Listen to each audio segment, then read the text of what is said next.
Hi, everybody. I'm Roy Firestone. This is Facebook Live, and Happy New Year. It's been almost exactly 3 years since my friend Bob Einstein passed away. On Christmas, I told his widow that I was thinking of her and Bob.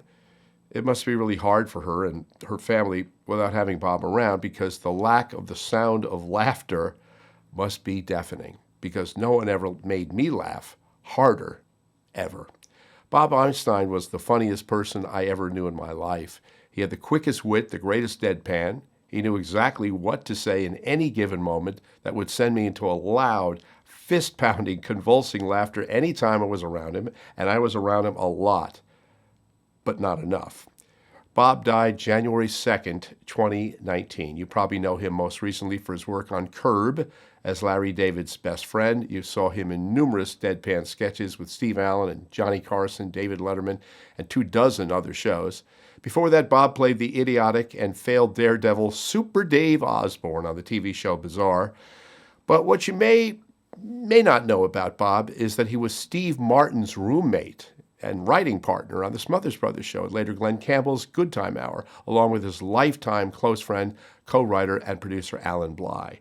Bob came from a long lineage of super talented writers and comedians. His father was the legendary radio and vaudeville comedian Harry Parkekarkus Einstein, writers Cliff Einstein, half-brother Charles Einstein, and of course the great Albert Brooks, all brothers or half-brothers. I first met Bob when he was a guest on the Steve Allen radio show when I was also a guest. I think I pulled a rib muscle from laughing so hard. We became longtime friends, and it was impossible to not love Bob because every meeting, every meal, every conversation was the funniest you ever had. So I had Bob on my up-close show several times. He came on in complete character as Super Dave Osborne, the legendary flawed and failed stuntman, something akin to Wile E. Coyote of the Daredevils, you know what I mean?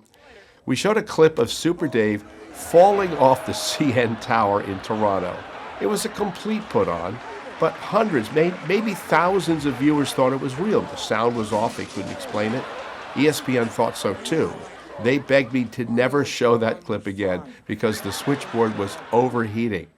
Now, I also appeared on Bob's show in Toronto, and he wrote the funniest sketch I was in. He pulled me from the audience, asked me to do a few impressions for the people in the theater. He told the folks that this was completely impromptu. Of course it wasn't. He had built a huge lit set with a massive blow-up face and told the audience that he just threw something together quickly.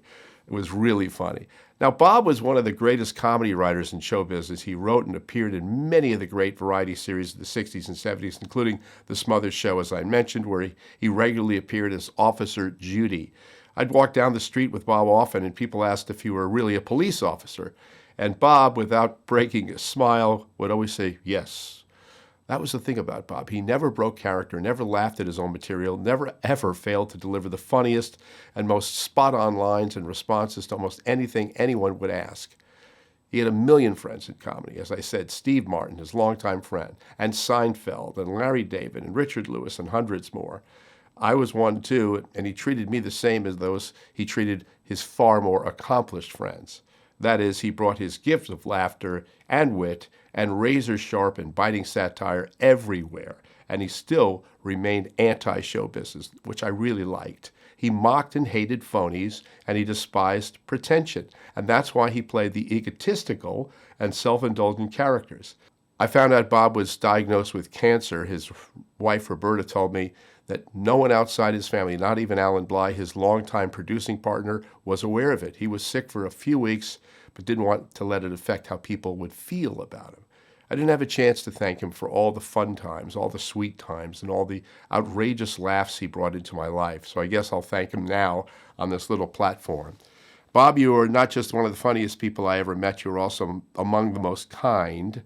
When my first wife and I were having our first child, you brought a stuffed animal to dinner with us in Toronto. You said, a stuffed animal is not enough. And then you had planned and arranged for every waiter, every busboy, every maitre d' to bring a stuffed animal to our table. There must have been 100 stuffed animals covering that table at the end of the evening. It was hysterical, and everyone in the restaurant was in on the joke. But it showed something else, I think. At the bottom of the comedy prank was really love. A love for my family and my life and our friendship, I know the world is a lot less funny without Bob Einstein. And by the way, there's going to be a special of Bob on HBO Tuesday night. You know, there's a big hole in my heart, as there is for millions of people losing Bob. I can only say thank you for the laughter you brought to me, the friendship, the kindness. You played a character called Super Dave, but you were a superman of laughter and love. Rest well, Bob Einstein. Heaven just got funnier. One last piece on almost New Year's Eve. I want to wish people a Happy New Year, and I mean everybody. Happy New Year from the Somali cab driver who picked you up at the Minneapolis airport at 4 o'clock in the morning with no other cabs around. Or Happy New Year from the Sudanese seamstress who repaired your torn trousers at 5:30 when you needed those pants that night. Happy New Year to the Iranian cardiologist who might have saved your dad's life in surgery. And Happy New Year from the Yemeni plumber who took time on a Saturday to solve your flooding sink. And Happy New Year from the transgender soldier who saved his battalion by finding that IED on the radar 50 feet before it exploded. And Happy New Year from the Haitian orderly who changed your mother's bedpans and held her hand when they had to administer a painful procedure. Happy New Year to the gay medical tech who noticed something on the CAT scan and notified the oncologist that gave your wife a quicker diagnosis for breast cancer and helped save her life. And Happy New Year from the Syrian and the Libyan, all who have performed their jobs or services with integrity and hard work, a cheerfulness or gratitude that they can, for now, at least work in a free country and perform work that many would not choose to do. Because everyone on that list at one point or another has been ostracized or legally banned or ridiculed or marginalized or vilified or just distrusted and hated. I really think, folks, that we need one another. We need all of those people in this country, and we need them all over the world, all over this planet. The Israelis can live without the Palestinians, we know that. But I think they can live better with harmony and commerce with their so-called enemy. We need them all, the people from foreign lands with unfamiliar names and tongues and cultures. We need all of them to work with us. We need them to comfort us and to cheer us and be wise and smart and observant for us. And by the way, I think we could all use the friends too, because our humanity in this country and this planet is doomed when good and caring and talented and hardworking people are divided from one another. So as they say, stand up and give a hand to someone you can't stand, or maybe fear or distrust. Wish them a Happy New Year. And by the way, Happy New Year to you too. That's our show. Thanks for watching. We'll see you next week.